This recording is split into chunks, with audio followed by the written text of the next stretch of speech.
네, 트럼프 대통령의 신년 국정연설이 오늘 오전 미국 연방의회에서 열립니다.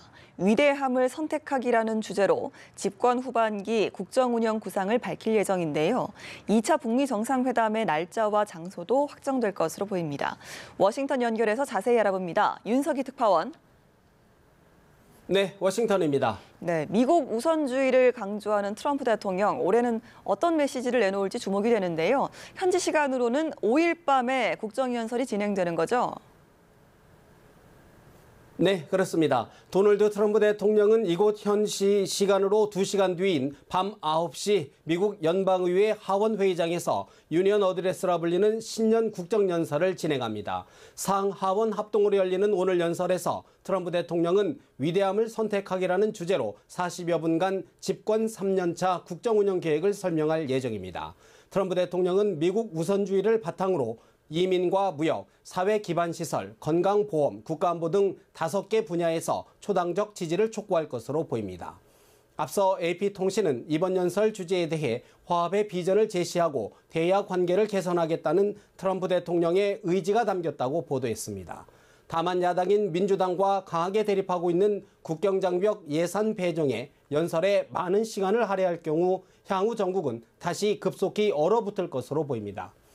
트럼프 대통령은 아울러 정정 불안을 겪고 있는 베네수엘라 문제와 막바지 단계에 있는 미중 무역 협상의 타결 전망 등에 대해서도 설명할 것이란 전망입니다.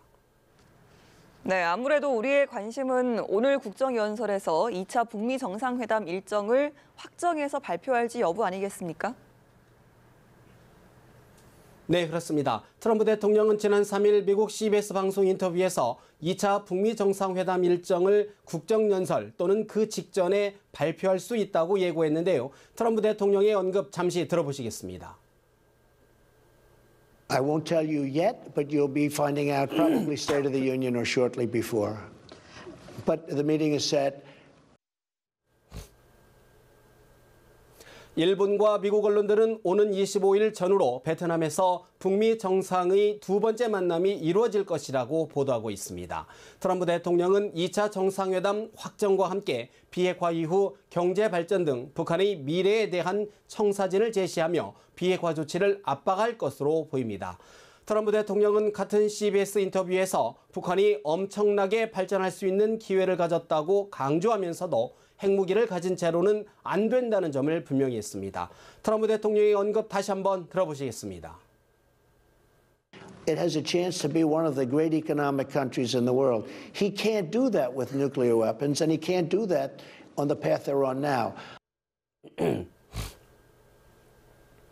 일각에서는 트럼프 대통령이 오늘 국정연설에서 2차 정상회담의 구체적인 비핵화 의제와 목표를 제시할 수 있다는 관측도 있습니다. 2차 북미 정상회담이 확정되면 북미 간 실무 접촉도 속도를 낼 것으로 예상됩니다. 트럼프 대통령의 국정연설 시점에 스티븐 비건 대북정책특별대표가 북한 평양을 방문하게 되면서 2차 회담의 세부적인 일정과 의제 등을 조율할 것으로 보입니다. 특히 북한의 비핵화 실행 조치와 이에 대한 미국의 상응 조치 등 주요 쟁점에서 진전을 이룰 수 있을지 주목됩니다. 지금까지 워싱턴에서 전해드렸습니다.